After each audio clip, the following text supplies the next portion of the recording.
कुंज बिहारी। जय राधा माधव कुंज बिहारी। गोपी जना वल्लभा गिरिवरधारी। गोपी जन वल्लभा गिरिवरधारी। यशोदानंदन व्रज जनरंजन।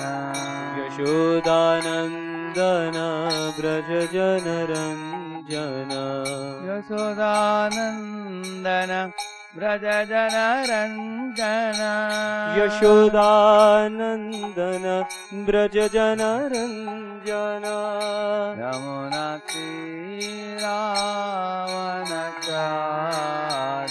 यमुना तीरावनचारी।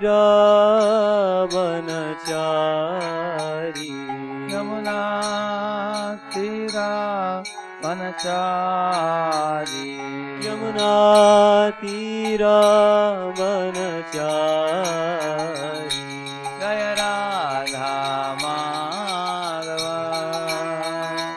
कुंज बिहारी।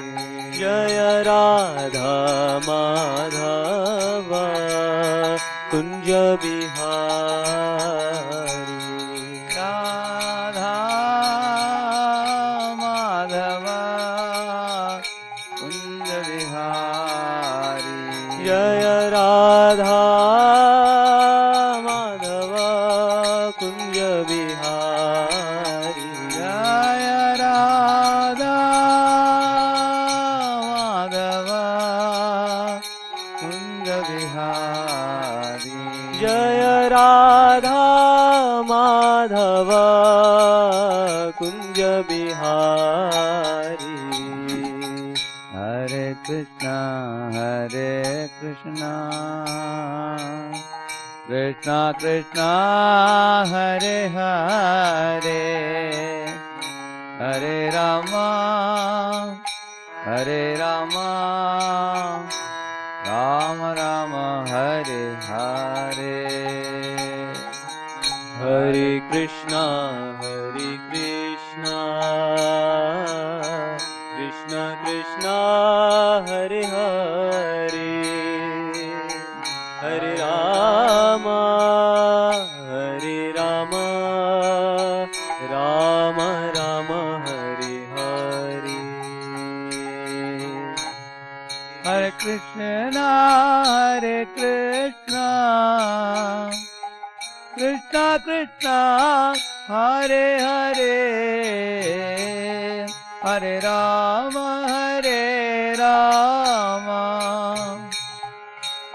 राम हरे हरे। हरे कृष्णा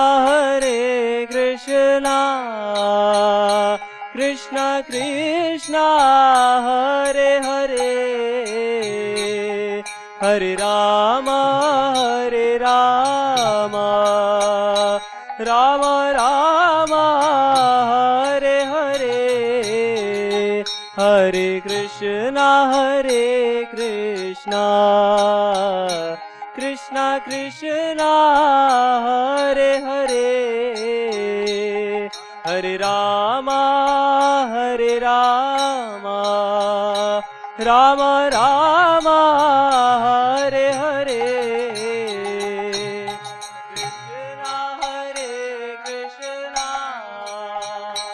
कृष्ण कृष्ण हरे हरे।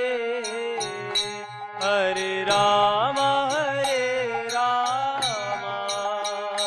राम राम हरे हरे। हरे कृष्णा कृष्णा कृष्णा हरे हरे। हरे Ram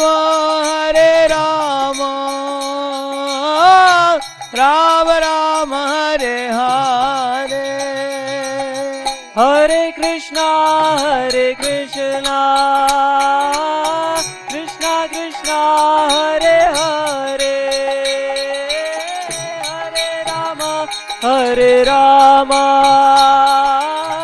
Rama Rama, Hare Hare. Hare Krishna, Krishna Krishna, Hare Hare. Hare Rama, Rama Rama, Hare Hare. Hare Krishna, Krishna Krishna, Hare Hare. Hare Ram, Ram Ram, Hare Hare. Hare Krishna, Krishna Krishna, Hare Hare. Hare Ram, Ram Ram, Hare Hare. Hare Krishna, Krishna Krishna, Hare Hare. Hare Ram, Ram Ram. Hare Krishna, Krishna Krishna, Hare Hare. Hare Rama, Rama Rama, Hare Hare. Hare Krishna, Krishna Krishna, Hare Hare. Hare Ram, Ram Ram, Hare Hare. कलिया पावन हरे कृष्ण महामंत्र की जय. श्रील प्रभुपाद की जय. निरंतरा श्रीमद् भागवतम की जय. ओम अज्ञानतिमिरन्धस्य ज्ञानाञ्जनशलाकया चक्षुरुन्मीलितं येन तस्मै श्रीगुरवे नमः. नमो ओं विष्णुपादाय कृष्णपृष्ठाय भूतले श्रीमते भक्तिवेदान्तस्वामिनिति नामिने. नमस्ते सारस्वते देवे गौरवाणी प्रचारिणे निर्विशेषशून्यवादी पाश्चात्यदेशतारिणे. वाञ्छाकल्पतरुभ्यश्च कृपा सिन्धुभ्य एव च पतितानां पावनेभ्यो वैष्णवेभ्यो नमो नमः. जय श्री कृष्ण चैतन्य प्रभु नित्यानंद श्री अद्वैत गदाधर श्रीवासादि गौर भक्त वृंद. हरे कृष्ण कृष्ण कृष्ण हरे हरे. हरे राम राम राम हरे हरे. ओम नमो भगवते वासुदेवाय.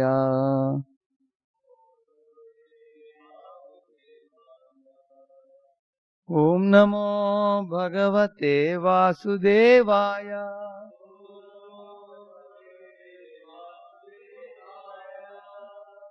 ओम नमो भगवते वासुदेवाय. वासुदेव नारायणं नमस्कृत्य नरं चैव नरोत्तमं देवीं सरस्वतीं व्यासं ततो जयमुदीरये. नष्टप्रायेष्वभद्रेषु नित्यं भागवत सेवया भगवत्युत्तमश्लोके भक्तिर्भवति नैष्ठिकी. कृष्णाय वासुदेवाय देवकी नंदनाय च नन्दगोपकुमाराय गोविन्दाय नमो नमः.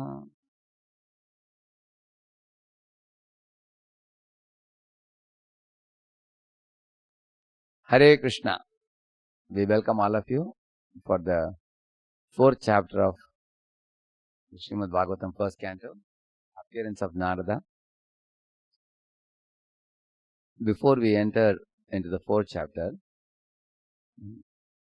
there are one or two very important things in the 3rd chapter which we have left, we haven't completed. I would like to touch on them in the beginning, and then we will proceed to the 4th chapter.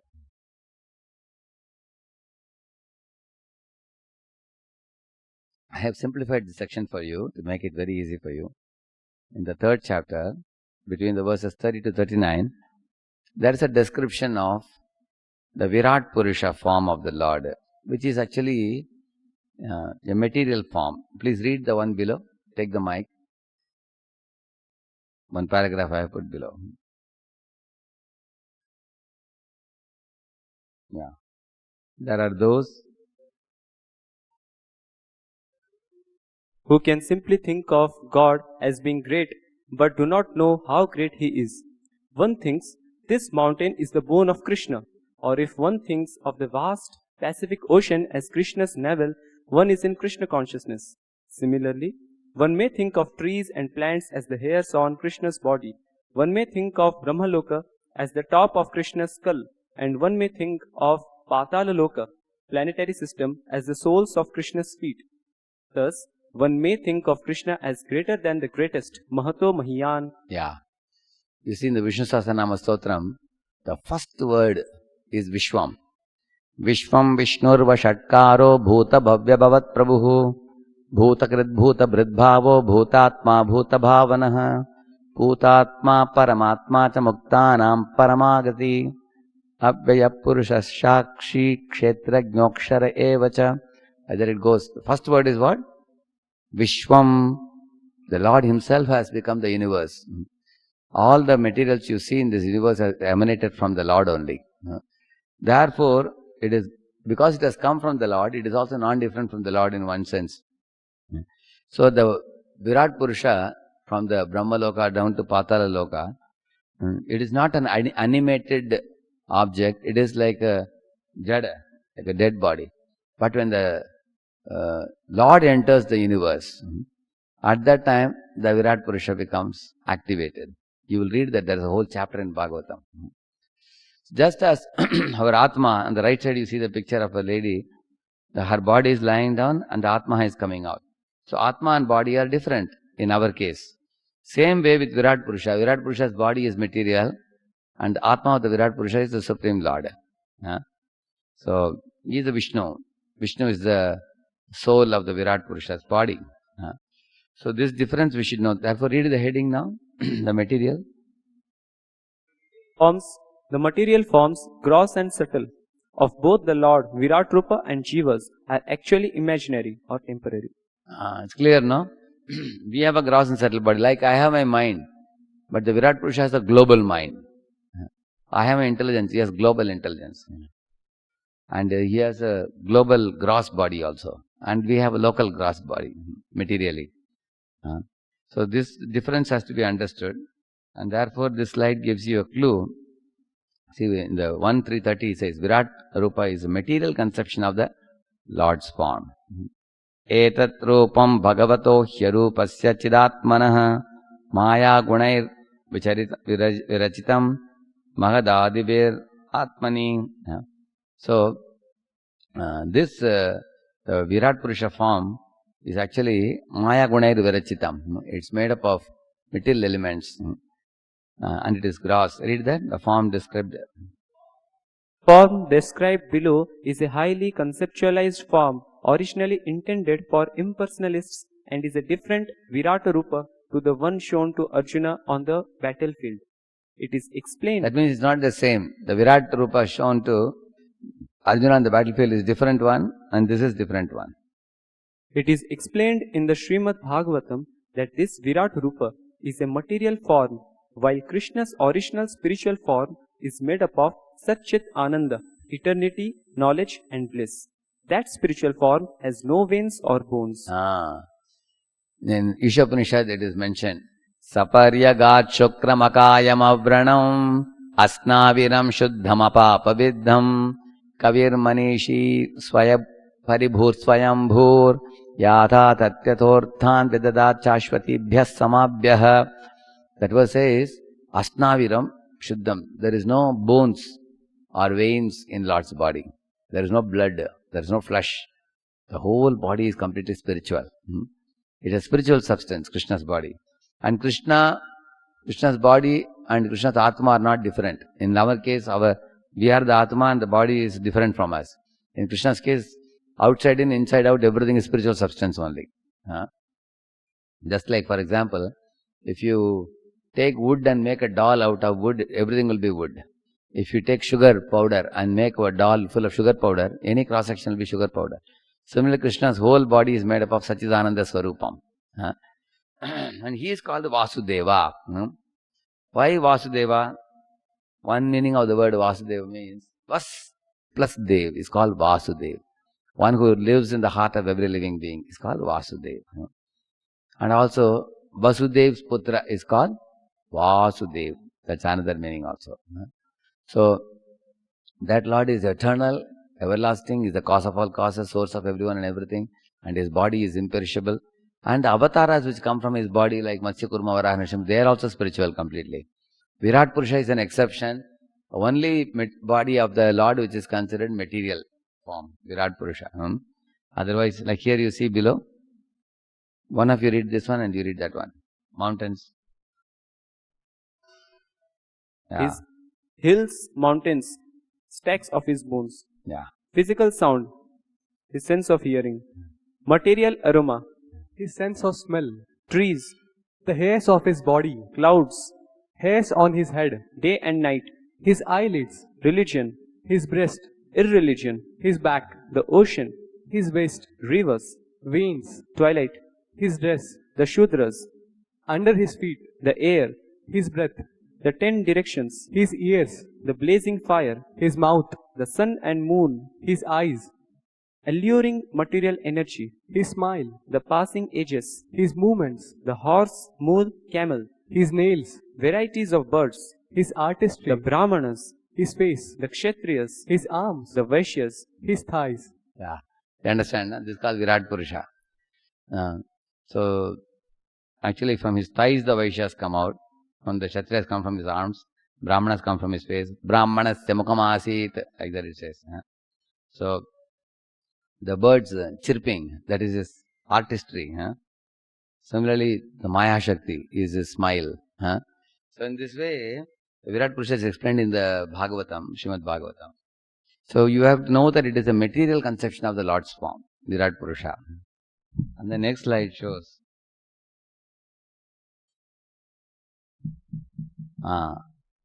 न चास्य कश्चिन्निपुणेन धातुर् अवैति जन्तुकुमनीष ऊतिः नामानि रूपाणि मनोवचोभिः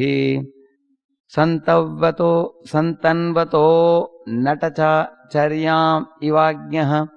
Here it says, foolish people think they cannot know the transcendental, means divine, nature of the forms, names, activities of the Lord, like Matsya, Kurma, Varaha, Narsingha and all these things.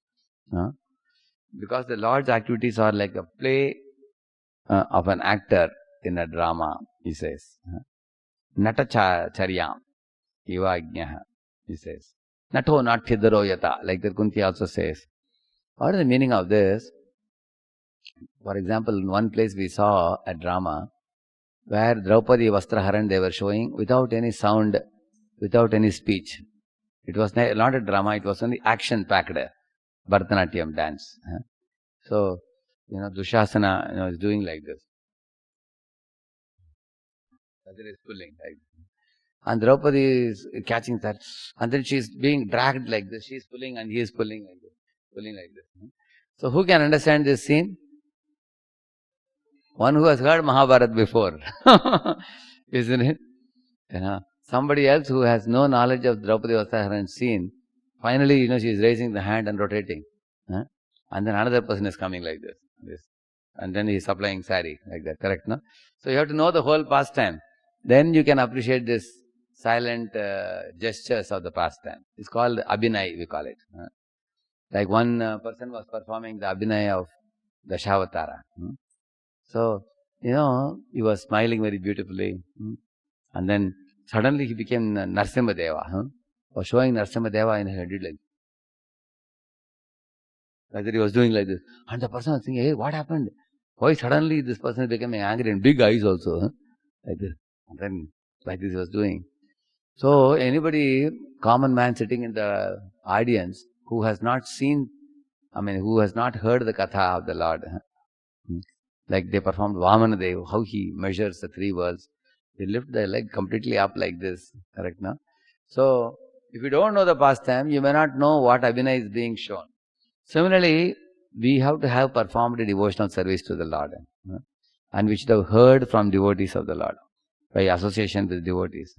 And then, when we are used to it, when we gradually advance, Krishna consciousness, Krishna says, Bhakto Sime, Saka Chaiti Rahasyam Hetaduttamam. It is he who reveals the truths.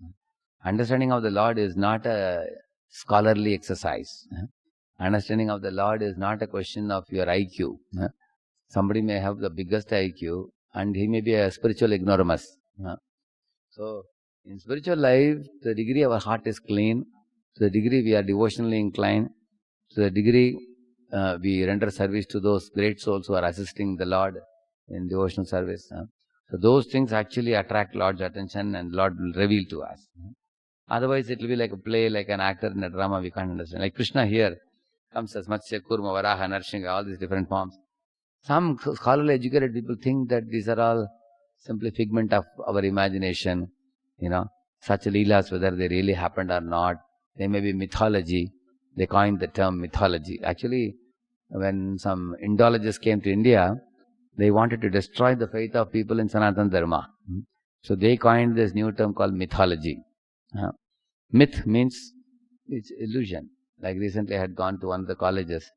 The director was a very wonderful man. He was a religious man. So one girl was introducing me, saying that today we have Radheshyamji with us, and he is very famous worldwide for speaking on mythology, like that she said. Then later on the principal took the mic and said, he welcomed me also, and then said, and the girl was sitting right in the front. He corrected her then and there only. He told her that, you see, you use the word mythology, please never ever use it in your life, throw it out of your dictionary. He told her, because that is not appropriate. The Vedic literatures are all apaurushaya. They are not written by ordinary man, and they have emanated from Lord himself. Karma brahmodbhavam vidhi brahmakshara samudbhavam. Bhagavata Krishna says, brahmakshara samudbhavam. In Bhagavatam, if you want to know, he says, dharmam tu sakshat bhagavat pranitam na vai vidurishayo napi deva na siddha mukhya asura manushya kuto anuvidya dharacharanadeha is telling. Dharma can only be spoken by God, nobody else. Even rishis cannot speak, munis cannot speak.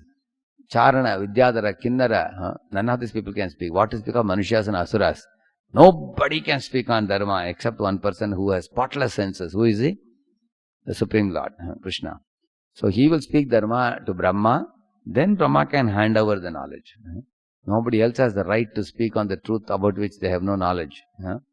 So, in this way, Lord Vasudeva is the original all-perfect personality of Godhead. He expands in these forms.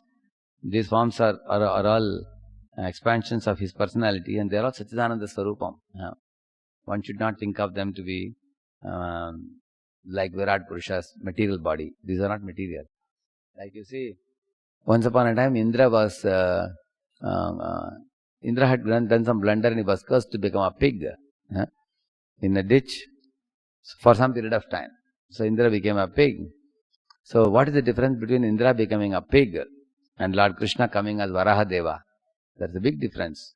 Now when Indra became a pig, his body was made up of Panchamahabhut like us, earth, water, fire, air, ether.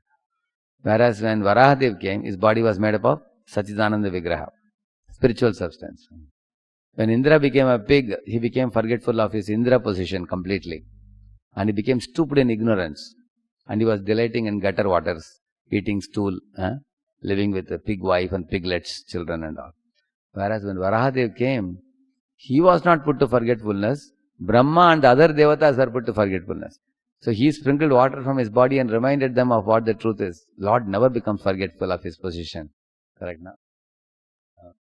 Similarly, you find when Indra came here as a pig, he was forced to be born as a pig due to karma bandhana, material bondage, due to mistakes that he committed. Whereas when Lord came as Varaha, he voluntarily came to establish Dharma, to give some pastime to his devotees. He voluntarily came and voluntarily went back. Lord can come voluntarily like that. Sambhavami Atma Mayaya, he says. That is not the case with Indra. Yeah. And when Indra comes here, he is subjected to illusion, moha, when he is in the ditch, eating dirty things and associating with dirty things. Whereas Lord can never be subjected to moha at all, no illusion for him. He is ever alert and ever awake, like that. And another interesting thing you will find when Lord comes in this world, his power, his might is just like the Supreme Lord, because he is Supreme Lord. He has such might, such power to do supernatural things which no common man can do. Like, placing the earth back in its orbit and such kinds of things. Whereas Indra was just eating stool and living with a big family. He didn't do anything great. In fact, he had to be gotten out of that situation. And then he had to be brought to heaven for him to again acquire the rule. Isn't it? So in this way you can make a comparison between the Lord coming as the Lord coming as Varaha and Indra becoming a pig. We are all ordinary living entities, and Lord is great, Vasudeva. So, and the same Lord Vasudeva Krishna, you go to Kerala, he is appearing there as Guru Ayurappan. He is Krishna only. You go to Tamil Nadu, he is Ranganath. You go to Odisha, he is Jagannath. Isn't it? You go to Karnataka, he is Udupi Krishna. You go to Maharashtra, he is Vittal Rukmini, who are none other than Dwarkadish, Rukmini Dwarkadish. You go to Udaipur, Nathadwara, Krishna, Gopal. In this way, you will find one Lord only manifests slightly in, he has big eyes, or, he is in a reclining posture in a snake, but the person is same person only.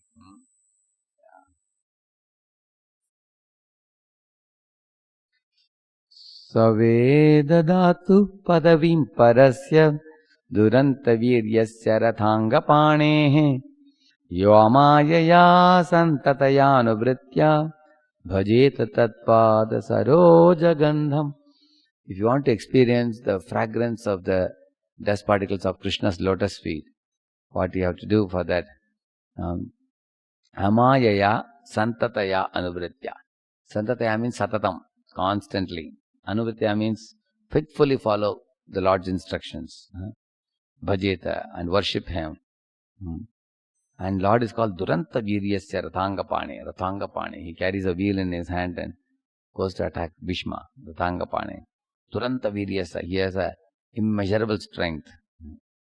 Saveda Dhatu Padavim Parasya. Only such a person can understand, who renders devotional service to Him in an uninterrupted and unreserved way. Otherwise, we cannot understand these leelas to be spiritual completely. We may take them to be just like Mickey Mouse, or some phantom stories, or He-Man or Batman. We may take like that. One devotee was asking a question that, Prabhu, we hear in these pastimes, certain things which are difficult to believe. Like we hear that all the monkeys sat in Lord Rama's Pushpaka Viman. In our Maruti, we have a practical experience. We have a driver and a neighbor of the driver, and behind 3 people, house full. How can I accommodate 30 people in a Maruti? And we apply the same logic for Lord Rama also. If he is going in a swan carrier, how big the swan can be? Maybe this hall size. You can fit 100 people, 200 people, 300 people. So how can you fit thousands and thousands of monkeys in it? So we apply, see, when Lord descends, He transcends space and time. He is not limited by space or time. Because He is the creator of space and time. So He is liberated. He can do anything. One tip of a needle, He can place 1,000,000 people if He wants. So you will not know how. Unless you are God, you will not know. And we are anyway not God. You can never know. But He already has done many things which are beyond imagination of man. So therefore, one should have firm faith in the... So when we render devotion service continuously in the guidance of devotees, we will develop faith. So that section is over regarding Virat Purusha. See here, this is the next section in the 3rd chapter. Glories of Bhagavatam. Idam Bhagavatam nama Puranam Brahma Samhitam Uttama Shloka Charitam Chakara Bhagavan Rishihi Nishreyasya Nishreyasaya Lokasya Dhanyam Swastyayanam Mahat. Read the translation. The scripture named Srimad Bhagavatam is the literary incarnation of God, and it is compiled by Srila Vyasadeva, the incarnation of God. It is meant for the ultimate good of all people, and it is all successful, all blissful, and all perfect. It is full of bliss. Srimad Bhagavatam, by studying Bhagavatam, one will become truly ecstatic. And Tato Jayam Buddhireya. Bhagavatam will produce victory to you. Victory over what? Victory over the lower nature of Tamaguna, Rajaguna. Victory over the 6 anarthas like Kama, Krodha, Madhura, Moha, Matsarya. Victory over even our leanings towards Bhukti, Mukti, Siddhi and all of them. And we can attain victory, which is that victory which brings Krishna to us.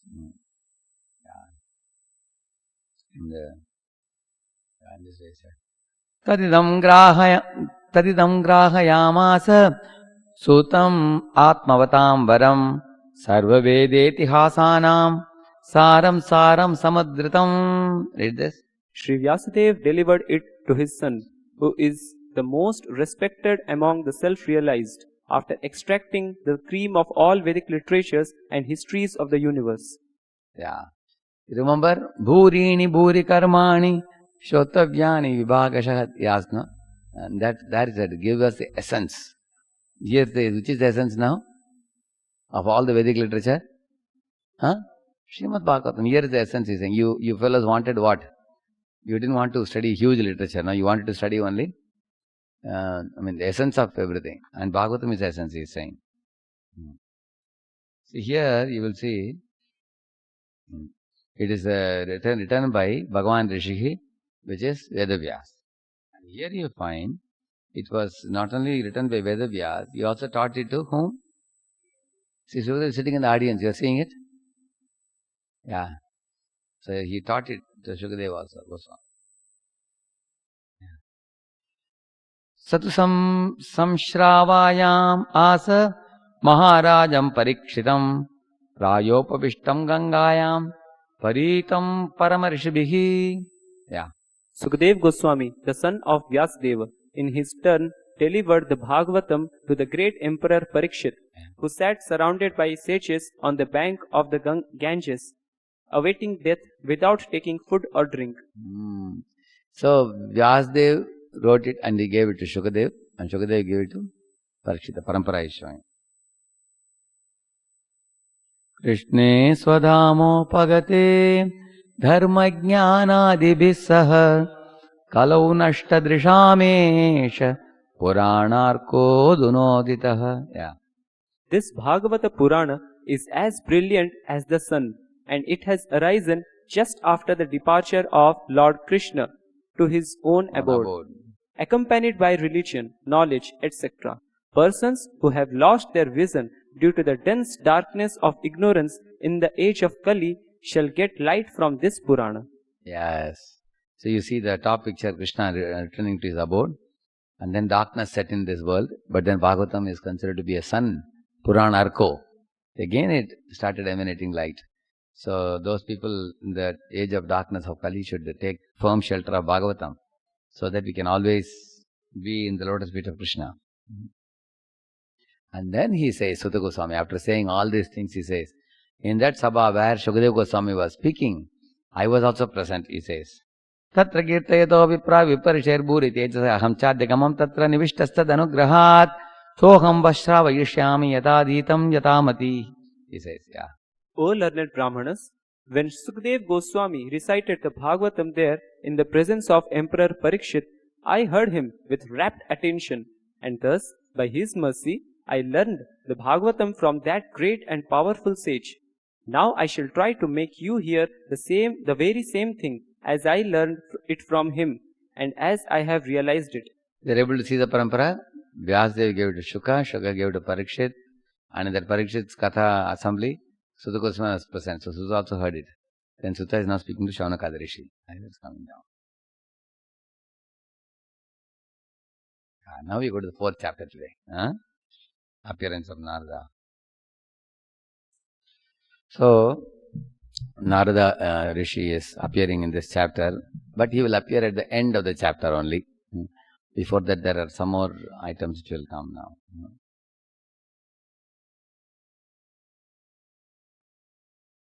See, these are the main sections in this chapter. Now the Shaunaka Rishis became very pleased now. Oh, Sutta Goswami is coming in parampara. He has heard from Shukadeva Goswami, and Vyasadeva has given, so they wanted to ask some questions now. Beautiful questions will come now. And then the Vyasadeva, after writing the Srimad Bhagavatam, he became despondent. So very depressed. And why he became depressed, they will ask the question. And then that is going to take shape of one more chapter which will follow. See, these are the inquiries they asked. We read them. History of Srimad Bhagavatam. Where did Vyasadeva get inspiration to compile Bhagavatam? Sukadev Goswami. How did Hastinapur citizens recognize him? birth and activities of Parikshit Maharaj. How did their meeting of Sukdev and Parikshit take place? See, the whole chapter is about 4 personalities. First personality is Vyasadev, second personality is Shukadev, third personality is Parikshit Maharaj, and fourth is Narada. Narada arrives there at the end of this. Of course, this is only dialogue of Shaunaka Rishi they are asking, but later on I am telling you. If you remember the personality, then something related to the personality you can easily remember. Regarding Vyasadev, okay, we will go ahead. So here, Shaunaka's eagerness to hear the Bhagavatam has increased. Why? Because just now he heard Bhagavatam is like a sunlight in the age of Kali, which is therefore he became very enthusiastic. Really? This is going to shed light in our lives. Then I would definitely like to hear about it, he said.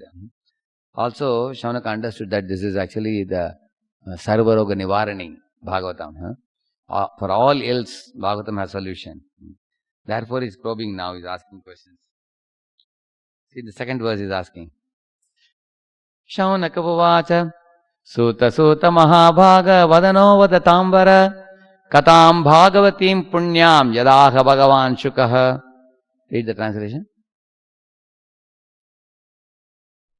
Saunaka said, O Sutta Goswami, you are the most fortunate and respected of all those who can speak and recite. Please relate the pious message of Srimad Bhagavatam, which was spoken by the great and powerful sage Sukdev Goswami. Yeah.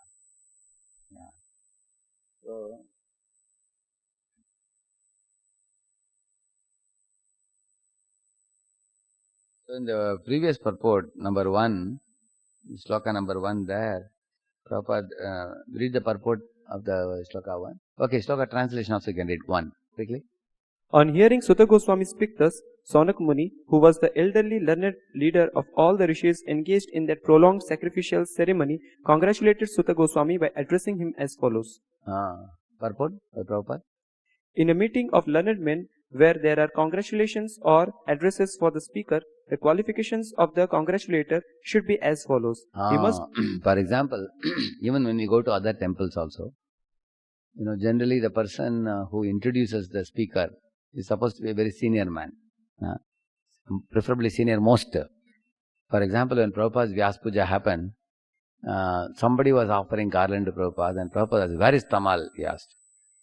Then Visual Tamaksh Maharaj was brought, and then Prabhupada told him personally that such kinds of esteem or dignity or respect offered to great personalities should be done by the senior most person that he was telling. So, and also the person, young person should not congratulate or praise a very grown-up person as if he, like here you will see Prabhupada says here, the qualification of the congratulator should be, he must be the leader of the house and an elderly man. See, it's written, he should be Vayovriddha and he should be the leader of the assembly there. And he must be vastly learned also. Otherwise it will become like flattery. Or sometimes you speak for the sake of speaking. So these are all the qualification of the this thing, congratulator or appreciator. Which means Shaunaka the rishis, there are 88,000 rishis and Shaunaka is the leader of them. So, but he is also sitting and listening to the katha of Sutta Goswami, eager to learn. And in between, therefore, sometimes he will speak 25 slokas also sometimes. In between. You may wonder what is this, he is a listener. Why is he speaking at so much length? Because he is representing all the 88,000 sages. So therefore, Sutta Goswami also is in a mood of associating and exchanging with him. He is a very senior man.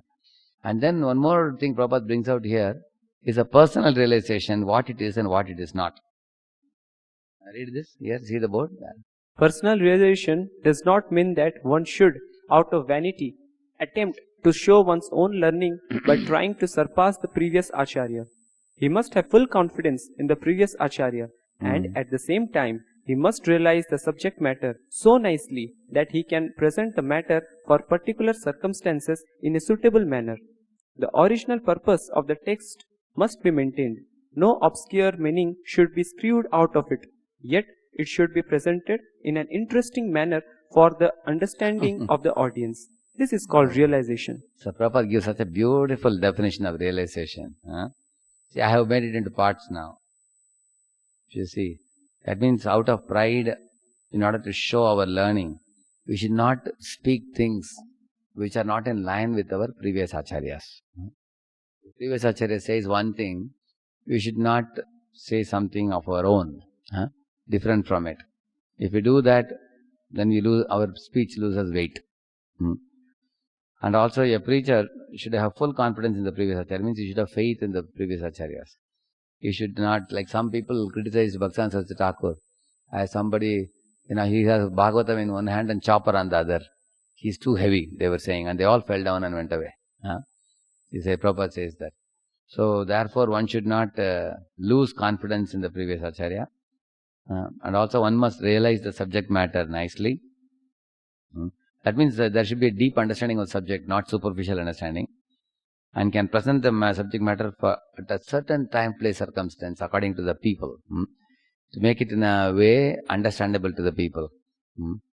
Because the audiences will vary. Small children, their understanding capability is different.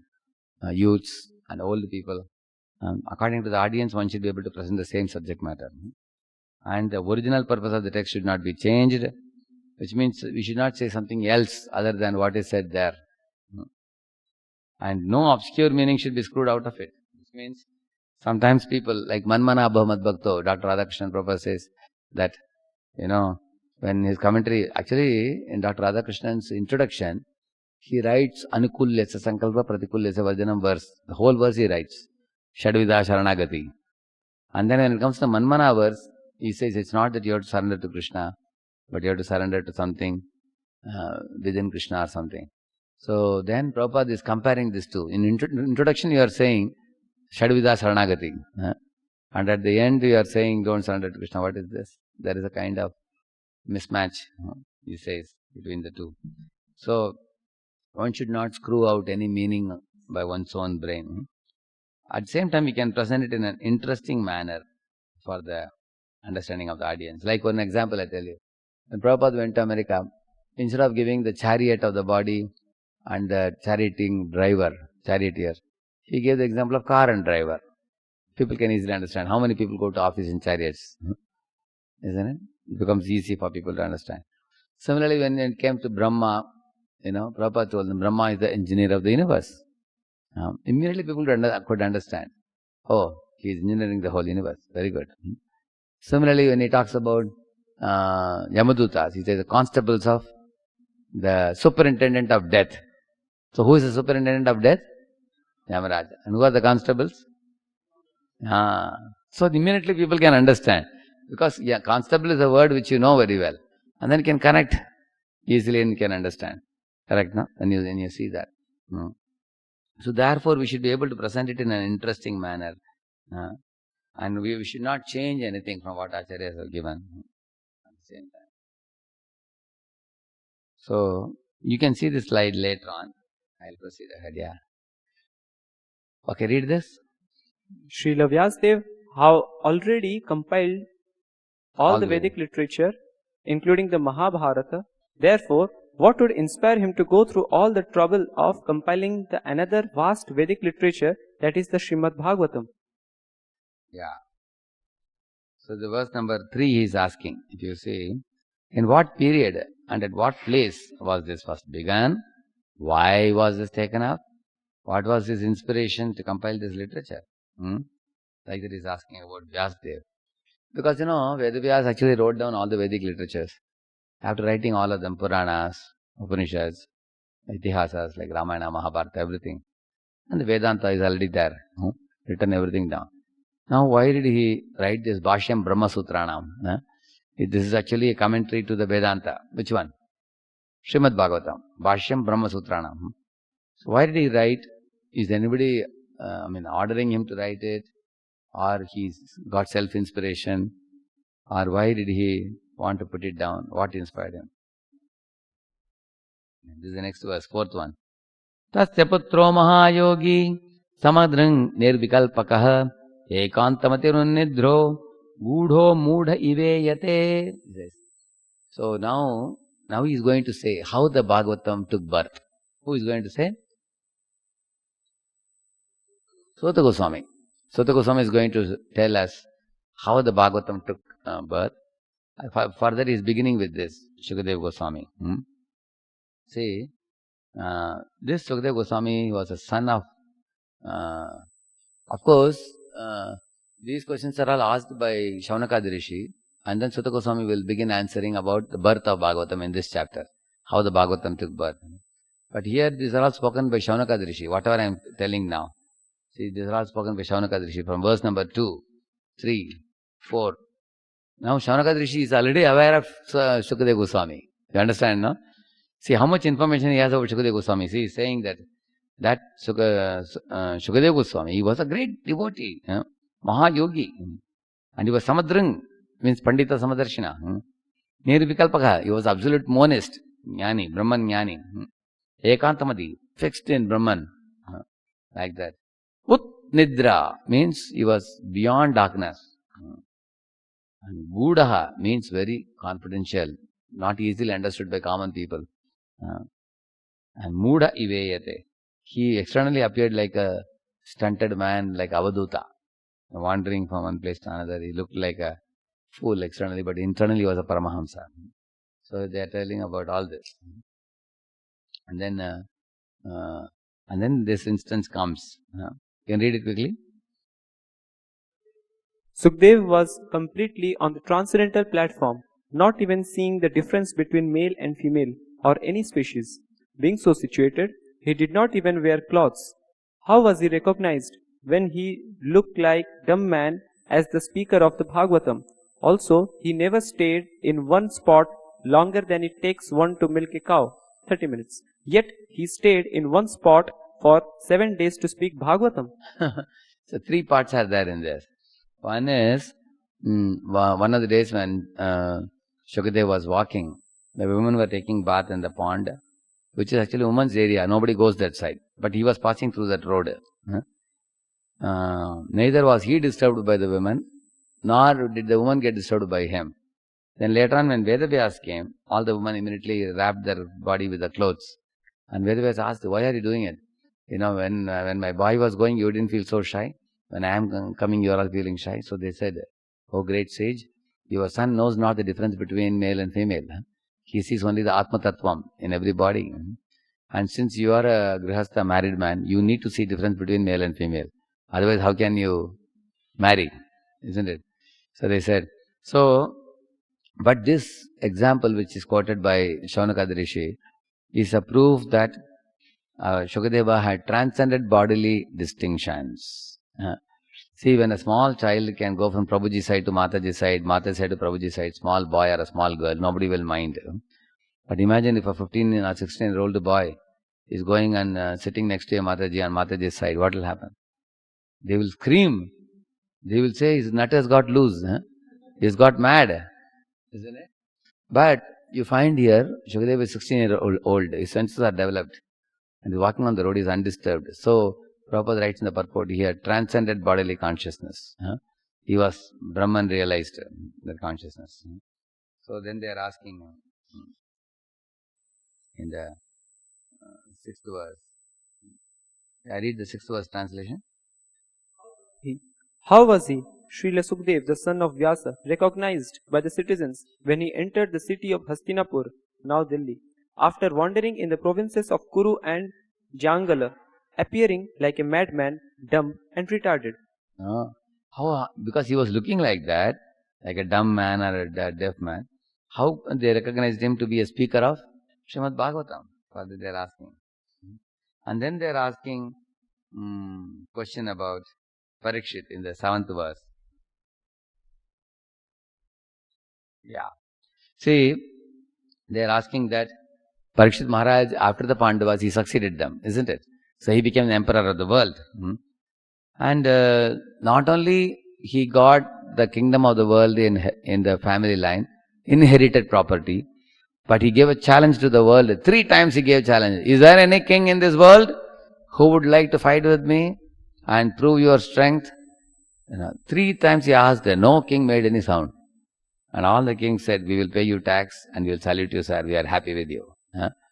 which means not only it was a family inheritance, by his own prowess also. Parikshit could challenge all the kings of the world, and everybody liked to work under him. And so they would come and pay him taxes. And besides that, they are asking, how can such a Parikshit, who was the emperor of the whole world, he had no problem in maintaining the kingdom, and he was a young man, and he had the power to enjoy fully, but he is giving up, everything and going to the bank of Ganges and sitting and listening to Bhagavatam. Why did he do that? They're asking. And he has done many chivalrous activities like subduing Kali, and also he was protected by the Lord in the mother's womb. He was called as Vishnurat or Parikshit. So how is this person, Parikshit, left everything? And and then they are asking that, this is a very important verse.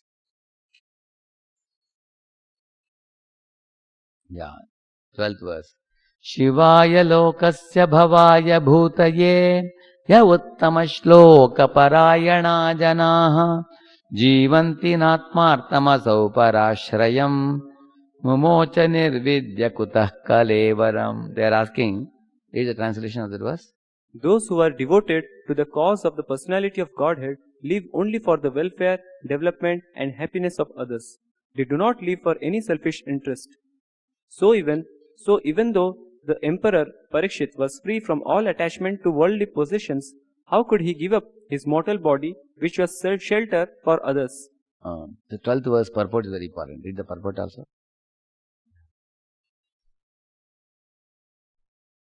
Parikshit Maharaj was an ideal king and householder because he was a devotee of the personality of Godhead.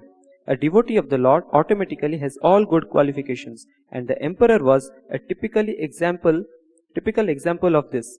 Personally, he had no attachment for all the worldly opulences in his possession. See, in Bhagavad Gita also we have been speaking about Nishkama Karma Yoga. Same point. You can be a king, you can possess elephants, horses, queens, and very nice garments, jewelry, everything, but he was completely unattached to them. This was not his goal. His goal was to be a devotee of Krishna. Yes. But since he was king for all round welfare of his citizens, he was always busy in the welfare work of the public, not only for this life but also for the next. He would not allow slaughterhouses or killing of cows. He was not foolish and partial administrator who would arrange for the protection of one living being and allow another to be killed. And Prabhupada is talking about how all the creatures should be dealt with respect. So in this way, and then they are asking that, such a king who is actually giving such a shelter, then he should not think this body is mine. The body belongs to the praja. The body belongs to God. Why did he agree to die in 7 days? What was the reason? Why did he give up his mortal body and going to the bank of Ganges? He should have made an effort to protect his body. And then, Tat sarvam na samachakshva prishto yad iha kinchana manye tvam vishaye vacham snatam anyatra chandasat. 13th verse. Read the translation. We know that you are expert in the meaning of all subjects, except some portions of the Vedas, and thus you can clearly explain the answers to all the questions we have just put to you. See, they are saying except some portions of the Vedas, the chandas.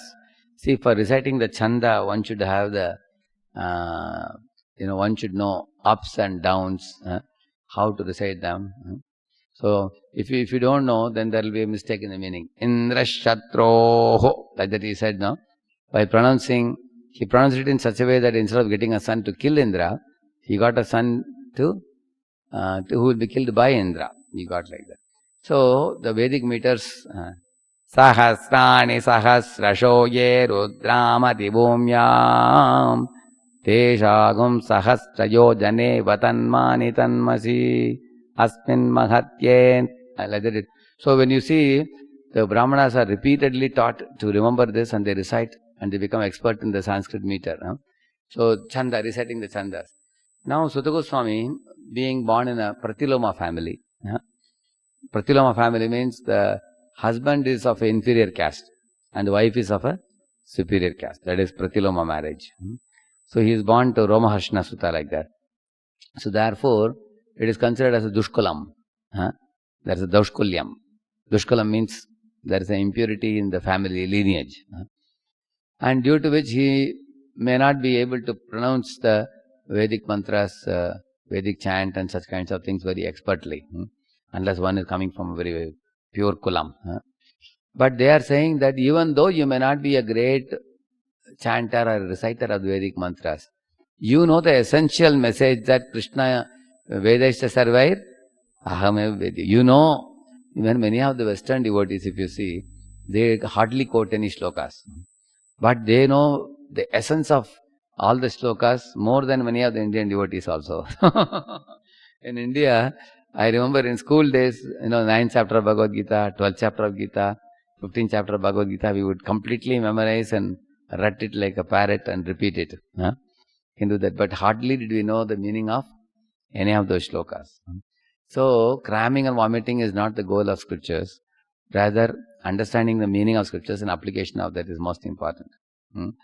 One time, when Prabhupada was in India, there were some Sanskrit scholars who were criticizing that, Swamiji, you are preaching well, it's all right, but your people don't know Sanskrit, you see. Without the knowledge of Sanskrit, how can they get a depth in the scripture and everything? So there was some Kaushalya Mataji. Prabhupada told her that, can you recite some shlokas from Ishopanishad? And then she came to the stage and she took the mic. Om Purnamada Purnamidam Purnat Purnamudachyate. Like that she recited the verses. Beautifully, 3-4 verses she recited. And Prabhupada said, enough now, you can go back. Said. So, and then all the Brahmanas are amazed. Your disciples recite so well. Later on, Mataji told Prabhupada, I knew only 4 verses only. He said. Prabhupada said, yes, I know that. That was good enough. So, even though you may not know the verses, they are concerned about pronunciation. But we are concerned about renunciation. Renunciation of material pleasures and focusing on the Supreme Lord. Not chasing after the mirage of Maya. So, Prabhupada disciples' dedication, surrender is outweighing their so-called knowledge of repeating like a parrot. Therefore, here Prabhupada says, realization is more important than parrot-like chanting. So, although many Brahmanas may be very great in that recitation, Sutta Goswami may be comparatively inferior. He may not be expert in the Chanda recitation of Rig Veda and all that. Still, he knows the essential message, Saram Samudritam, that he knows. Therefore, we accept you, they are saying. So, here comes a very important point for us. When you are looking for a teacher who is going to teach you Krishna consciousness, you need a teacher, number one, first who is applying the teachings in his life. If a teacher is not applying, it's useless to follow a teacher. Because the teacher is only speaking and not making an effort to apply. Isn't it? Secondly, the teacher's realization and the alignment with the previous acharyas, these are far more important than the scholarship or the Sanskrit knowledge or the ability to pronounce very nicely or memorize verses and repeat the verses. These are all secondary. How much is aligned with Prabhupada, founder acharya? How much is he repeating the knowledge in parampara? Also, how much is he applying it? How much has he realized it? Actually, realized knowledge will be easily visible. A person can speak in a wholesome way. It is not in bits and pieces. Just like there's a difference between a bird which collects some eatable here and there and brings and gives to the offsprings. That is different from a cow which is eating the grass and digesting it and giving milk to the calf. It's like a wholesome. It's a wholesome gift for the calf. So, therefore, the tangible realized knowledge will enlighten everybody and produce ananda also, bliss also, both. So, therefore, they accepted Sutta Goswami. Now,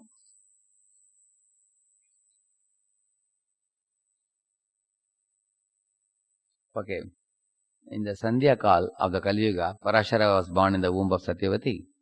Parashara got in the womb of Satyavati a son called Vyasadeva.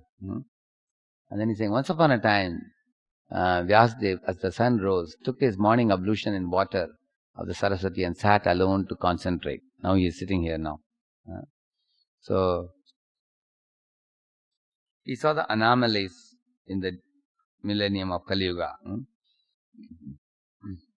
Bhautikānām ca bhāvānām shakti hrāsam ca tatkritam ashaddadānān nissatvān durmedhān hrasitāyushah durvagāṃ ca janān vikshya munir divyena chakshusha sarvavarnāśramanām yad dadyau hitam amogadrik.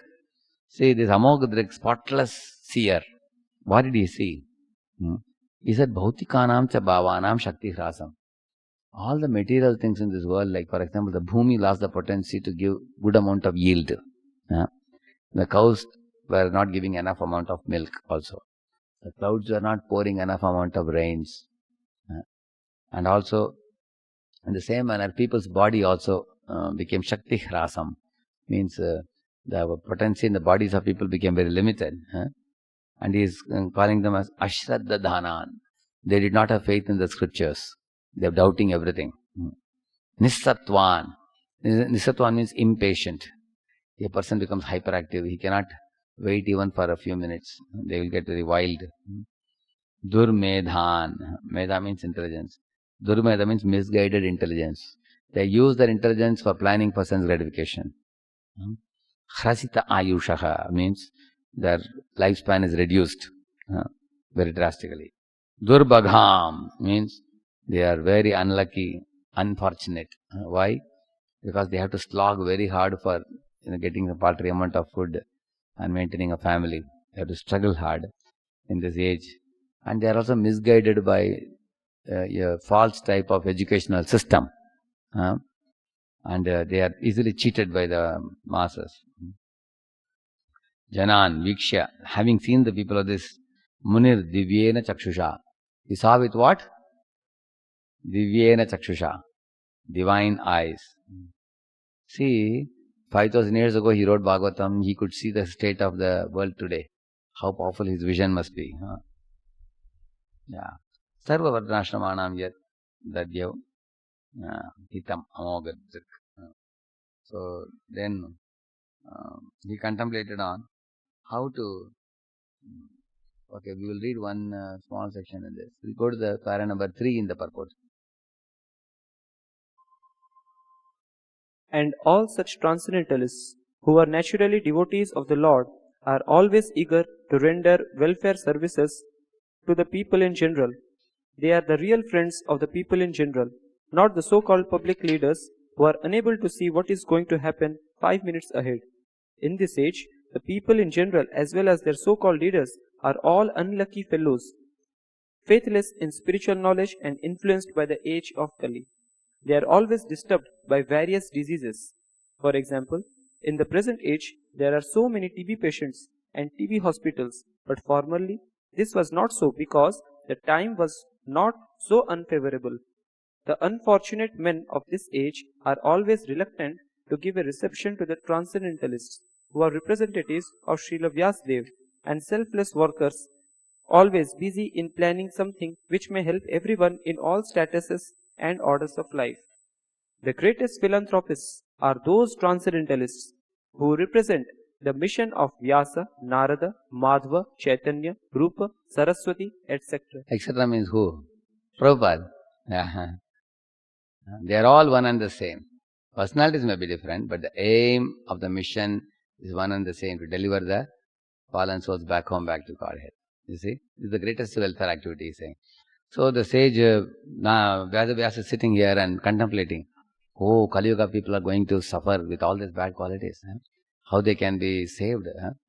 So, as preachers, it is also our duty to think about what best can we do in this particular circumstances. Like in those days, say 20 years ago, when I would go to a home, when I would go to a boys' room, 40 boys would come and attend, 35, 40, 45 boys.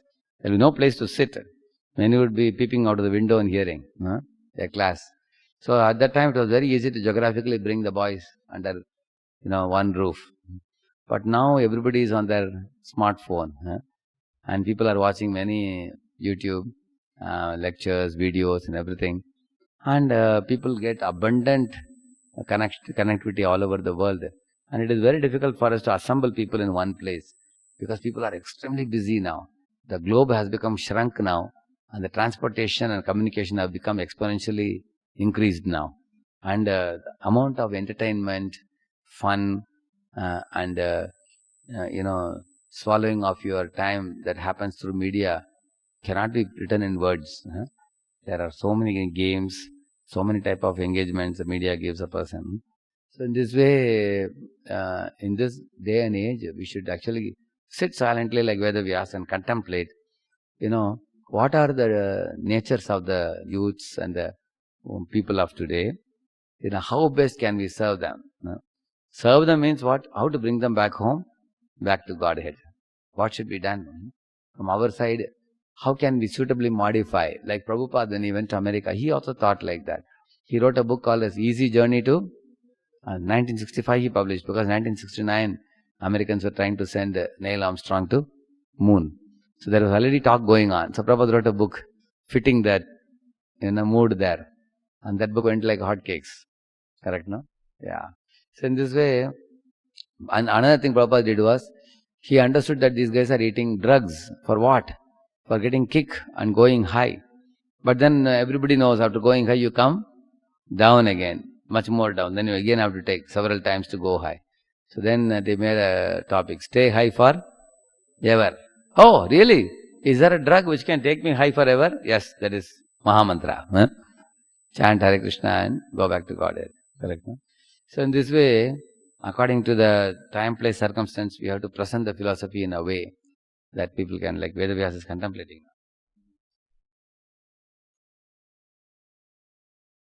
So this is what he saw in the age of Kali Yuga, degradation.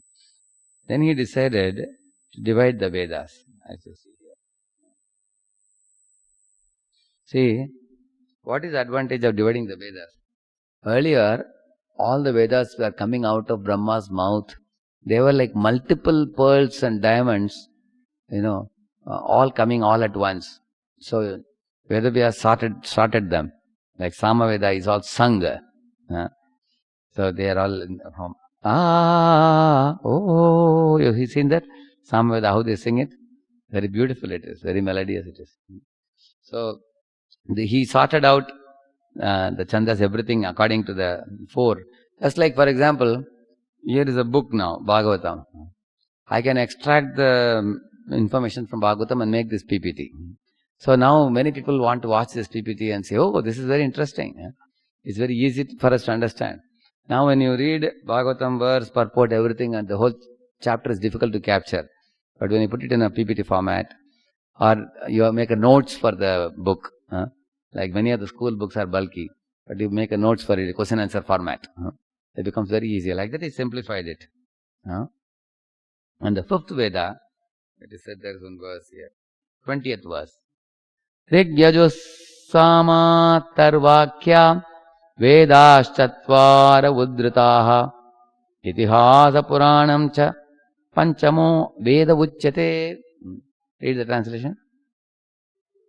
The four divisions of the original sources of knowledge, the Vedas, were made separately, but the historical facts and authentic stories mentioned in the Puranas are called the fifth Veda.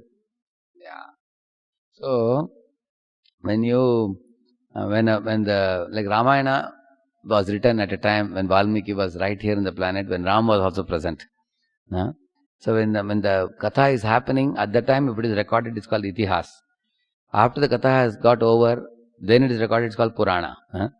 So in this way, the Puranas, Itihasas, Mahabharata, everything is counted as, this verse says, Puranas are called fifth Veda. It says like that. Now you see, it's Mahabharata. So why did he write Mahabharata?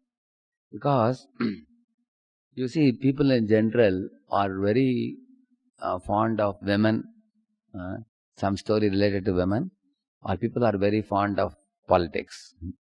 So you will find Mahabharata is the history of greater India. Because the Pandavas had practically gone to every part of India, you will find in many places. You will find.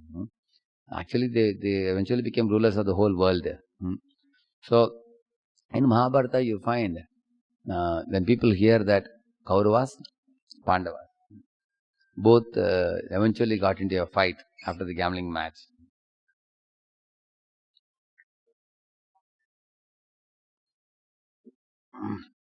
Bhai mein jagda. Huh? As soon as they hear two brothers are fighting, people become interested. Who won? Who lost? There is interest. And that too, it is brought to the pinnacle, which is the war field, where both the armies are arranged. Everybody is curious. Pandavas are only 7 Akshvanis, they are 11. How are they going to manage? Okay, Krishna went to Pandava's side, okay. And who went to whose side? It's like a cricket match or like a big war. It's of great interest to people, especially with Bhai. In India, we have seen in the roads when people fight, big crowd of people come around and they'll be watching. What did he say? What did he say? You have seen that? People watch it. Some people click photos also nowadays. They take video also. Some of them. So, but there the Bhagavad Gita is spoken. So Vedavyas thought that, people will be reading this war very well, 18 days war. In that they will read Bhagavad Gita surely. Similarly, when the Pandavas were harassed by Duryodhana very badly, by gambling match, he brought Draupadi to the Sabha through Dushasan. And she was about to be disrobed. This is another interesting scene for most people in a movie, how a woman is captured and she is raped or, So people are eager. For stunt scene is one thing and another scene is this type of scene. She is screaming. So at that time what is placed? Nobody is able to help her. Not the 5 husbands, not the Kuru leaders. And then she is screaming loudly, Hey Krishna, Hey Govinda, Hey Gopijan Vallabha, Hey Dwarakavasin. And then there the shelter of Govinda, taking shelter of Krishna is kept there. So Vedavyas was convinced.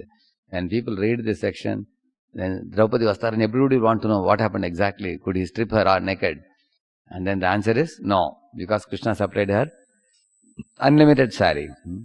Then all the people of the world will take shelter of Krishna. That was Vedavyas's plan. But along with that, some problem happened in Mahabharata. What happened in Mahabharata? Sometimes the moral values were too much glorified. Like Karna is glorified as a Danavir. Correct, no? Yudhishthira Maharaj is glorified for his truthfulness. So, there are many people like that in Mahabharata. When you glorify the mundane values in a very prominent way, then the spiritual values go to background. That the aspect of taking shelter of Krishna. One of the days when I was speaking, I was too much emphasizing on importance of going from Rajoguna, Tamaguna to Sattoguna. So one boy wrote a question. Sir, earlier I thought I have to chant Hare Krishna. I think now I have to come to Sattoguna first. Because you are talking so much about it. Then I said, sorry. Sattoguna is helpful only if you are becoming a devotee. Otherwise Sattoguna is useless. Like one man told Prabhupada, Swamiji, I only eat vegetarian. I don't touch non-veg. Prabhupada said, do you chant Hare Krishna? He said, no. Do you come to Krishna temple? He said, no. Then what is the use? Even a monkey is vegetarian. Prabhupada said. Then the man asked, really Swamiji? I thought you are all vegetarian. Prabhupada said, yes, we are vegetarian, but we are Krishnatarian. He said. So, in this way, Vedavyas has overly glorified the mundane values in certain characters. Like Nala Damayanti is glorified in Mahabharata, but you will never find the name in Bhagavatam. They are very pious and very, very morally, integrity-wise, they are very high, but not devotees. So their names are not there in Bhagavatam. Whereas Mahabharata, they are glorified. So people are likely to get lost in mundane morality. That's one thing. Another thing, in Mahabharata, Krishna comes to Kamikavan, meets the Pandavas, and then Markandeya Rishi is telling about Krishna's being the absolute truth. Similarly, Krishna shows the Vishwarupa Darshan to Arjuna once and to Duryodhana another time. So these are all there in different places, in bits and pieces. But the politics between the Kauravas and Pandavas and the atrocities of the Kauravas, this has overtaken. People's attention to these things goes much more than Krishna's supremacy. It's like taking one dabba of hing. You know hing? Astafadida. Astafadida. So you take a dabba of hing and mix it in the ocean. What will happen? Anybody can smell the hing in the ocean? It's like that only. Yes. spoken a little bit of the supremacy of Krishna here and there, but there is so much talk about war and political diplomacy and all that, so many things like that. Similarly, when he wrote the Puranas, even like Vishnu Purana and other Puranas and all, when he wrote, sometimes there is so overemphasis on getting rid of cycle of birth and death and getting moksha. Oh, we have to get moksha. Moksha is very important. Actually, in Bhagavatam, moksha is not only called as Kaitava Dharma, it is called Kaitava Pradhan. It is considered worse than Bhukti also. Why? Because those who want to do Bhukti in this world, they can become Krishna's devotees eventually. But somebody want to get moksha, you want to go and relax without seva. That is considered worst actually. So, Bhukti, Mukti, both are called Pishachi, iti vartate. Rupa Goswami says this in Nectar of Devotion. So, Bhukti, Mukti, both are condemned. Bhukti, Mukti, Siddhi, Kami, Sakale, Krishna Bhakta, Nishkama, Atiyev, Shant. Krishna devotee has no desires other than serving Krishna. He is always peaceful. And Bhukti, Mukti, Siddhi wales are all hankering for something, so they are always not peaceful. So this is not clearly mentioned in many of the Puranas. Puranas say that, dharma, artha, kama, don't get stuck in that. You can aspire for moksha, it will be nice. The whole idea of Vedavyas was, he wanted to gradually take people from one level to another level and then to third level. So in the course of that, so when he wrote Mahabharata, Stri Shudra Dvijabandhunam Trai Nagochara. There is one verse. Stri Shudra Dvijabandhunam Trayina Shruti Gochara. Yeah, they may not be very philosophical minded. Stri Shudra Dvijabandhu. Dvijabandhu means boys born in Brahmana families but who never have undergone the spiritual training. And then the Shudras, the labor class, and also women are more having faith in the deity form of the Lord, and they may be doing bhakti directly, practical bhakti, and they may hear pastimes. But some women are very philosophical, like Maitreyi, but they are very rare indeed. And generally they are found to be more seva oriented and pastime oriented. So Vedavyas's idea was, if I give Mahabharata, Mahabharata is full of history of greater India. So they will read these things, along with that they will learn little spiritual principles. That was his idea with which he made this. So, I read this. He reflected on the cause of dissatisfaction. His efforts underwent strict disciplinary vows. The dissatisfaction thing has started here. You see, 26th verse. Read the translation. O twice born Brahmanas, still his mind was not satisfied, although he engaged himself in working for the total welfare of all people. And 27th translation. Thus the sage, being dissatisfied at heart, at once began to reflect, because he knew the essence of religion, and he said within himself, 28-29 translation. I have, under strict disciplinary vows, unpretentiously worshipped the Vedas, the spiritual master, and the altar of sacrifice. I have also abided by the rulings and have shown the import of disciplic succession through the explanation of the Mahabharata, by which even women, Shudras, and others, friends of twice born, can see the path of religion. Yeah. So, see the same points I have put here, point wise. And then he catches the possible clue. Maybe because I have not pointed out devotion service. So that is coming in the 31st, very important verse, 31st verse. He says, Kim va bhagavata dharma na prayena nirupitaha priya paramahamsanam tayeva achyuta priyaha. He says, read that translation. 31. This may be because I did not specifically point out the devotional service of the Lord, which is dear both to perfect beings and to the infallible Lord. See, he's saying, Bhagavata Dharma means exclusively glorifying Krishna. I have not glorified him like that in Mahabharata or any other literature. Na prayana nirupitaha. And not only that, Priya Paramahamsanam. It's very, very dear to Paramahamsa devotees. And it is also very dear to Lord Krishna. That type of Bhagavad Dharma I have not spoken directly. So, I have not exclusively and repeatedly glorified Krishna. These two words will come later. Exclusively and repeatedly. Like, there is one verse. Vede Ramayane Chaiva Purane Bharate Tata Adye Madhye Cha Antye Cha Harir Sarvatra Giyate. You know what this verse says? Vede, Ramayane, Purane and Bhagavad, Purane and Bharate. Bharate means Mahabharata. That means Ramayana, Mahabharata and Purana and Vedas. What he says he has done? Adye, Madhye, Cha Ante Cha. In the beginning, in the middle and at the end. I have glorified the Lord. Somebody may say, what about the portion between beginning and the middle and the portion between middle and the end? Somebody may ask. Then it's Hari Sarvatra Giyate. I have glorified Hari everywhere. Okay. If you have glorified Hari everywhere, why are you not happy then? What has made you so unhappy? But although Hari is there everywhere, some degree, Hari is not exclusively glorified. Hari is not repeatedly glorified. That Narada will tell that.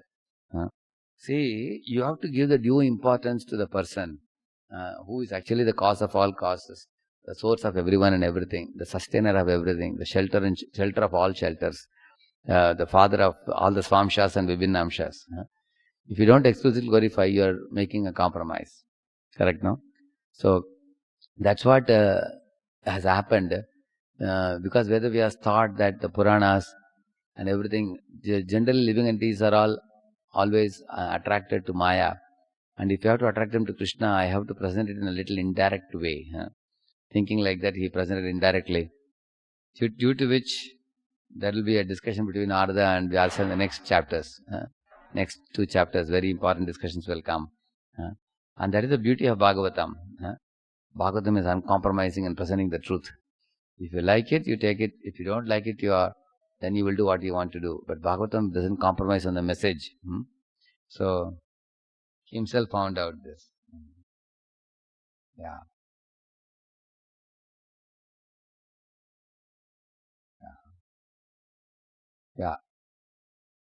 Read it.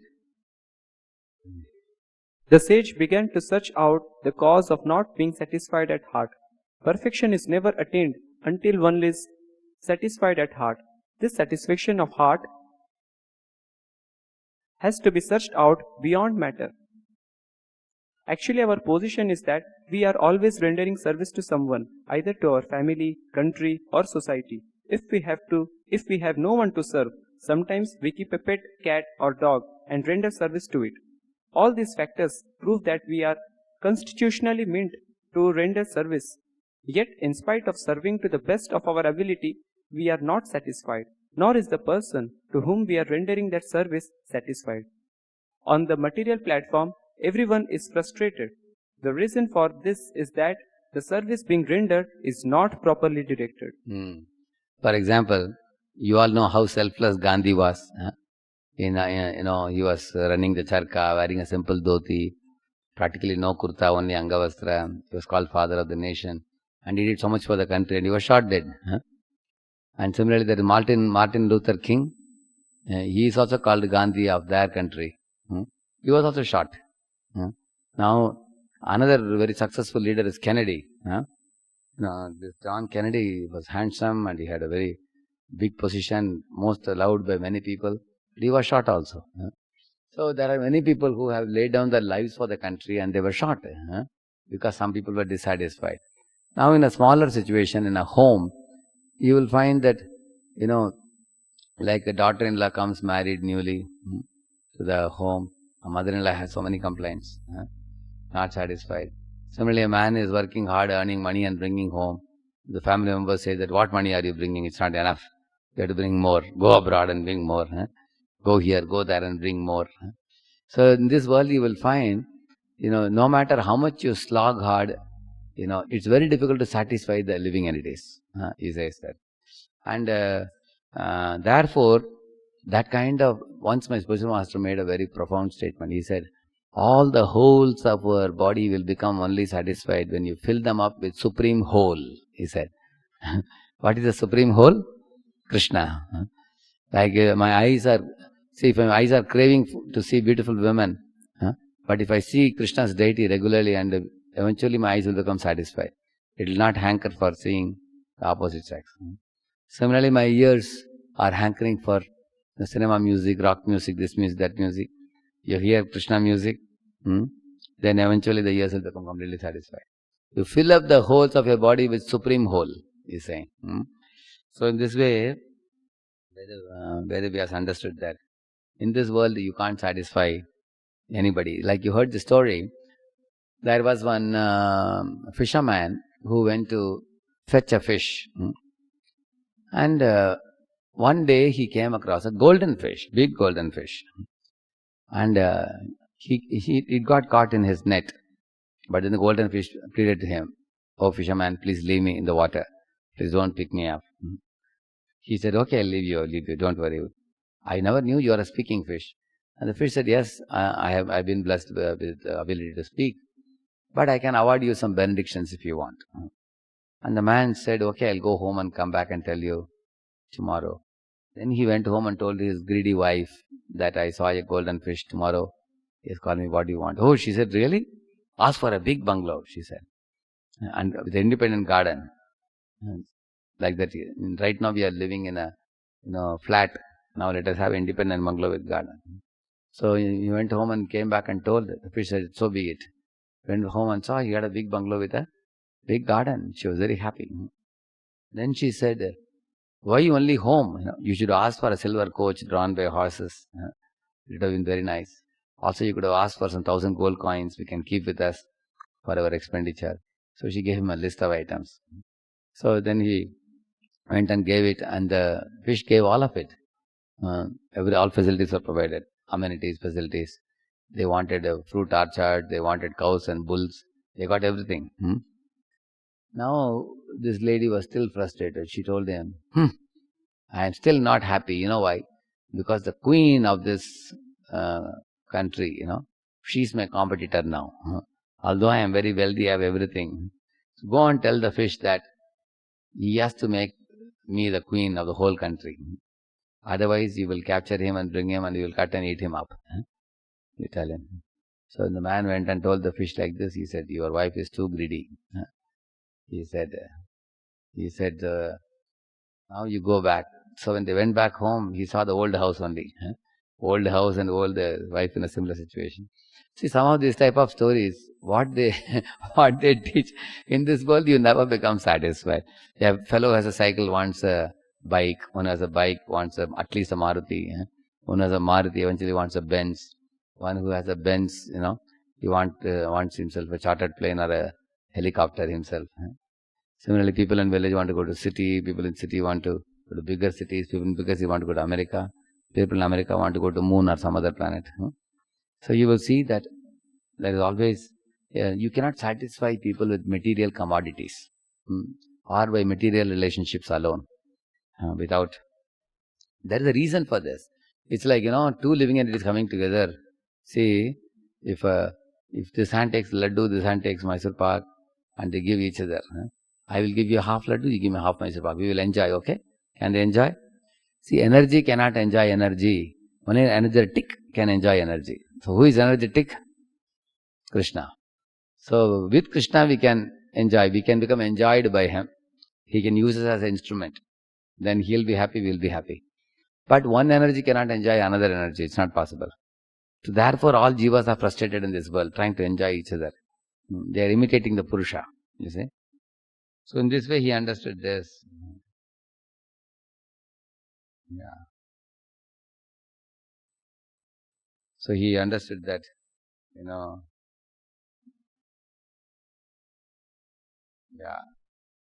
he is opening his heart to the audience, frankly.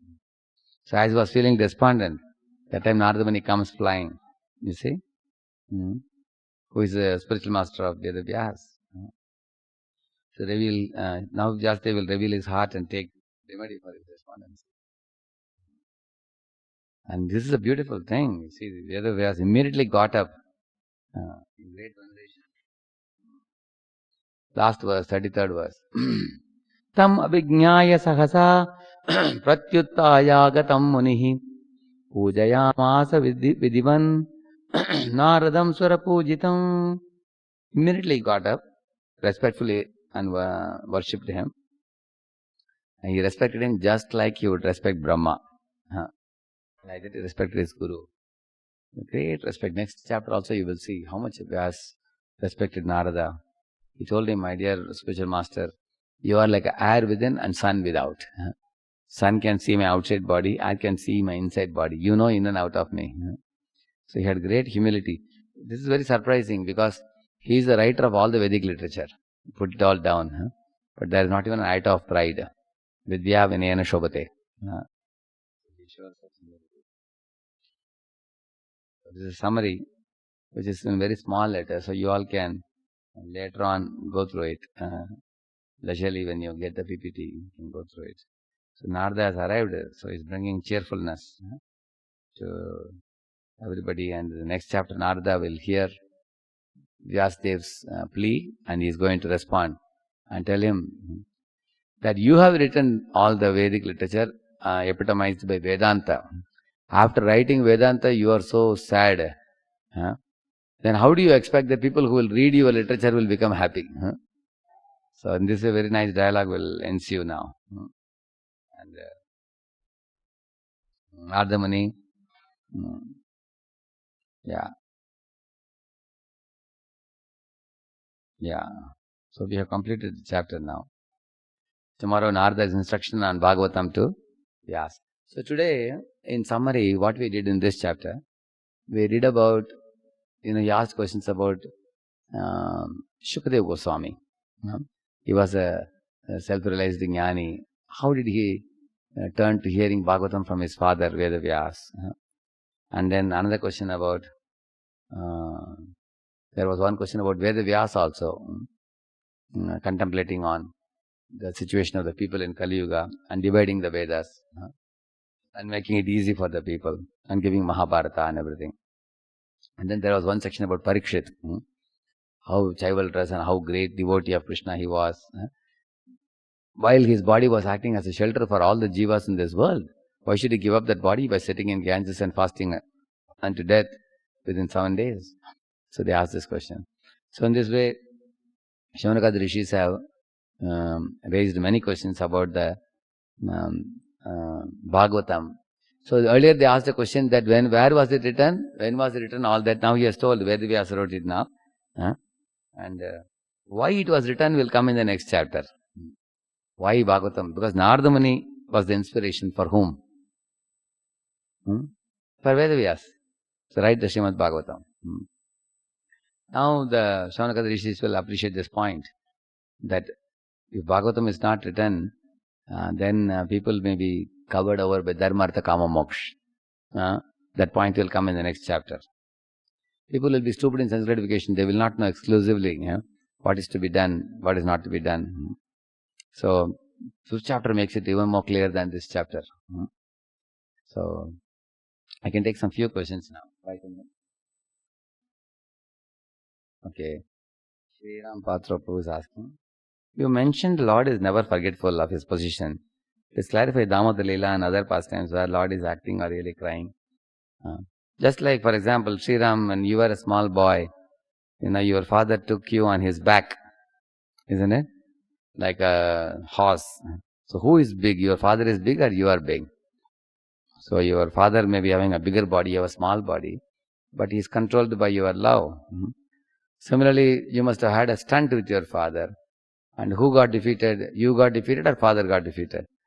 Ideally speaking, your father is supposed to win and you are supposed to be defeated. But father often falls on the ground and you climb on him and say that I am victorious and you are defeated. So such things can happen only on a platform of love. So Krishna's behavior with Yashoda, that's called Yogamaya. So with his devotees, Lord deals intimately. He pretends as if he doesn't know, just to increase the sweetness of the Leela. That will become clear as we proceed in the future chapters.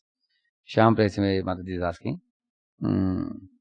what are the different tattvas like Vishnu Tattva, Jiva Tattva, Shakti Tattva? Describe the differences. Yeah, actually Vishnu Tattva is the topmost. All are worshipable deities. Vishnu Tattva.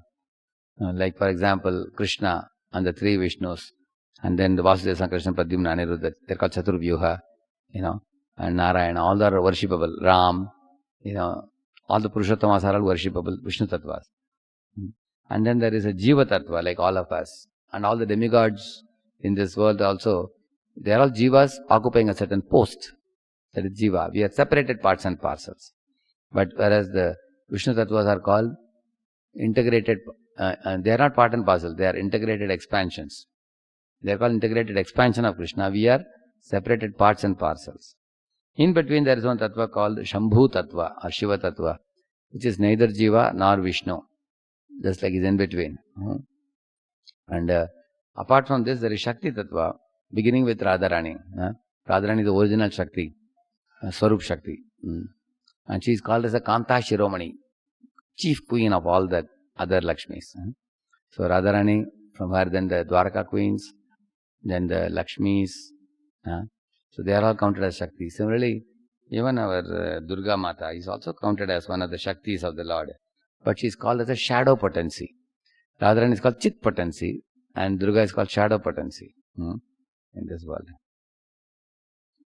Okay. And then Raghavendra Reddy Prabhu is asking, can you let us know what made Narada Muni to curse Indra to become pig? See, whenever any sage curses someone, I don't know whether Narada cursed him. I know that Indra was cursed to become pig, but we don't know whether Narada cursed him. I have not heard about who cursed him. I don't know who cursed him, but the story is there. In Prabhupada books you will find that Indra was cursed to become a pig by somebody. One thing is, when the sages curse somebody, it's a blessing in disguise. Nalakur Manigiri were cursed, but they got Krishna Leela Darshan and they became Krishna's devotees. Gajendra was cursed to become an elephant, but he went back to Vaikuntha. You got Vaikuntha Vas. So similarly, in Indra's illusion teaches lesson to so many people. Rajini Mataji is asking, why so many religions have come, Prabhuji? It can be like Treta Yuga. See, the different religions, like Bhaktivinoda Thakur says, if you see in any religion, they accept God as a father and themselves as children of God. That is a Vaishnava religion, he says, like Christianity or Islam. If they accept God as supreme and ourselves as subordinate, then they are like Avarjati only. We can accept them along with ourselves. But then there are religions which say that, God is void, or God is impersonal, or we are all God, we will become God. Then they are deadly, very dangerous religions, he says. So you can read Chaitanya Shikshamritam by Bhaktivinoda Thakur. In the first few chapters he says this, that we should see the religion. Actually, ultimately all the religions will come to the point of love of God eventually. But they are all for different natures of people. Like for example, some people living in desert, they had to eat meat. So they were given religion as per that level of standard. They were given. So, but I can show you similarities between the religions. Like if you take Muslims, for example, the Bori Muslims worship Tulasi. The Ismailis Muslims, they worship Krishna also. The Sufis worship Krishna and Ram. So why do they come to these conclusions? You will see them. Similarly, the Christians, if you see, they also follow the principle of Father, Son and the Holy Spirit. So we call it as the Holy Spirit is Krishna consciousness, and the Son is a spiritual master, and the Father is God. So we have God, so our Guru, spiritual master, and Krishna consciousness. Same thing is called by them in that way. Similarly, you will find there is a ritualistic religion in Christianity. Then there is a love of God religion taught by Jesus. Similarly, you will find in India also the ritualistic Vedic worshippers of various demigods. And there are few lovers of Krishna through the Bhagavata philosophy. So you can make some similarities like this and see. Like the word Krishna in Sanskrit, that only becomes Christos in English, and then it becomes Christ, who is the ultimate God, capital God. And from the word Krishna, in Sanskrit comes the word Krishna also, which means Krishna and Christ are same person. Although the names are slightly, like we have Tat Sama, Tat Bhava, we have, no? Either they are changed. So that means Jesus is actually son of Krishna, ultimately. So in this way we can see the similarities. Okay.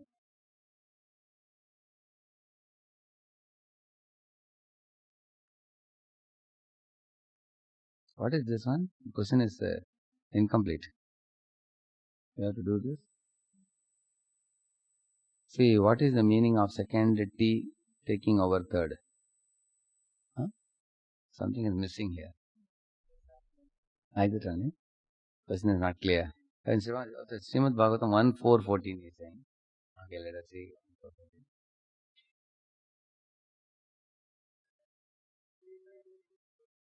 Oh, right. Okay. See, that is the overlap. It's a Sandhya, we call it. When Dwapara is ending, then Kali Yuga is starting. The end of Dwapara and the beginning of Kali, and in between there is a period. That is called Sandhya, twilight. That is the meaning of that. Yeah. Indra Pashupatam is asking when and who actually started this Hare Krishna Mahamantra. Though we say that Sri Chaitanya Mahaprabhu gave this mantra, we see that even when Mahaprabhu was a child, everyone used to chant Hare Krishna Mahamantra so that he would stop crying. Yeah. No, Mahamantra was given by Brahma to Narada in Kali Santana Upanishad. So Narada once asked Brahma that in future Kali Yuga is going to come. So at that time people will become so degraded. He tells all the details about Kali Yuga. And then he says what should be the religion they should practice. And then Brahma says the religion should be Harinama Sankirtanam. And then he's asking what is that Sankirtan they should do. Then he gives his mantra. Hare Krishna, Krishna Krishna, Hare Hare, Hare Rama, Rama Rama, Hare Hare. Iti Shodashakam Nam Kalikalmashanashanam Nato Paratarupaya Sarva Vedeshu Drishyate. That's where it comes, this verse. So I'll stop with this and we can... See, he's asking Chandan that it would be nice if we can upload the PPTs and post the link. So the link is same as www.live.radheshamdas.com. You go to that live.radheshamdas.com and click it, you will get the PPTs there. It's easily available there, no? Okay. So I have answered this many questions and the rest of it we will answer in future. Many more questions are there. So let's see. Now today we will sing one song because Vedavyas is in a despondent mood. They are going to sing one special song.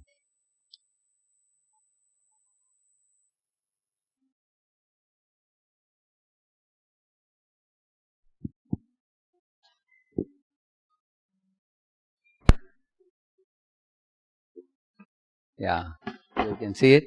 You can see. For that somebody can play. Eko na bujinu Prabhu Tomara charana Eko na bujinu Prabhu Tomara charana Ashoka bhayamrita Purna sarva khana Ashoka bhayamrita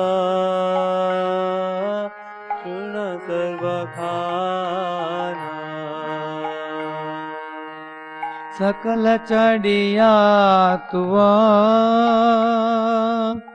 Charana kamale Sakala chadiya tuva Charana kamale Udiyachi aminatha Tava padatale Udiyachi aminatha Tava padatale Tava পদ পদ্মনাথ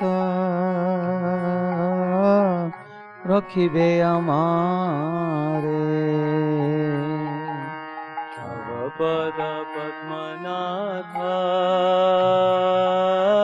রখিবে আমারে আর রাখ কর্ত নাহি ये भव संसारे हार नाख करता नाही हे भव संसारे आमि तव नित्य दास जानिनो ये बारा आमि तव नित्य दासा जानिनु ए बारा अमर पलन भार एखन तोमारा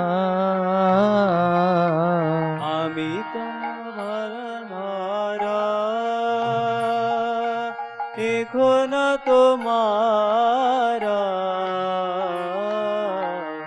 बड़ो दुख पाइयाछि स्वतंत्र जीवने बड़ दुख पाइयाछि स्वतंत्र जीवने दुख दूरे गेलो ओ पदवराणे दुख दूरे गेलो ओ पदवराणे जे पद लागिया रमा तपस्या करेला पद लागिया रमा तपस्या करीला ये पद पाइया शिव शिवत्व लोभीला पद पाइया शिवा शिवत्व लोभीला ये पद लभिया ब्रह्मा कृतार्थ होइला जे पद लभिया ब्रह्मा कृतार्थ होइला ये पद नारद मने हृदय धरिला जे पद नारद मुनि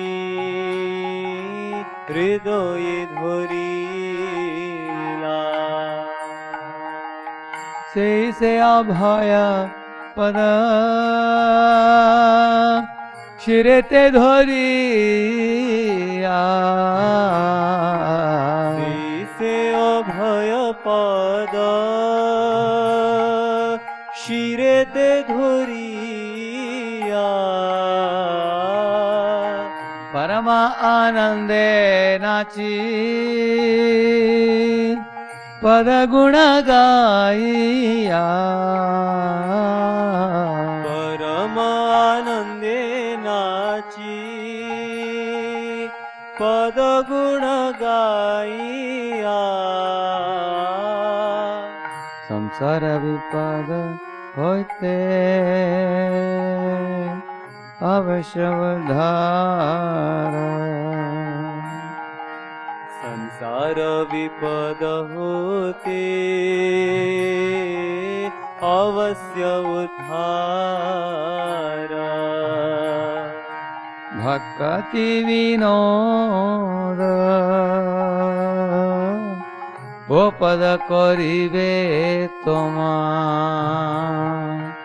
भक्ति विनोद ओ पद करिबे तोमा ये कौन बुझिन प्रभु तुम्हारा चरण ये कौन बुझिनु प्रभु तुम्हार चरण हरे कृष्णा कृष्णा कृष्णा हरे हरे हरे राम राम राम हरे हरे हरे कृष्णा कृष्णा कृष्णा हरे हरे हरे राम राम राम हरे हरे हरे कृष्णा कृष्णा कृष्णा हरे हरे हरे राम राम राम हरे हरे हरे कृष्णा कृष्णा कृष्णा हरे हरे हरे राम राम राम हरे हरे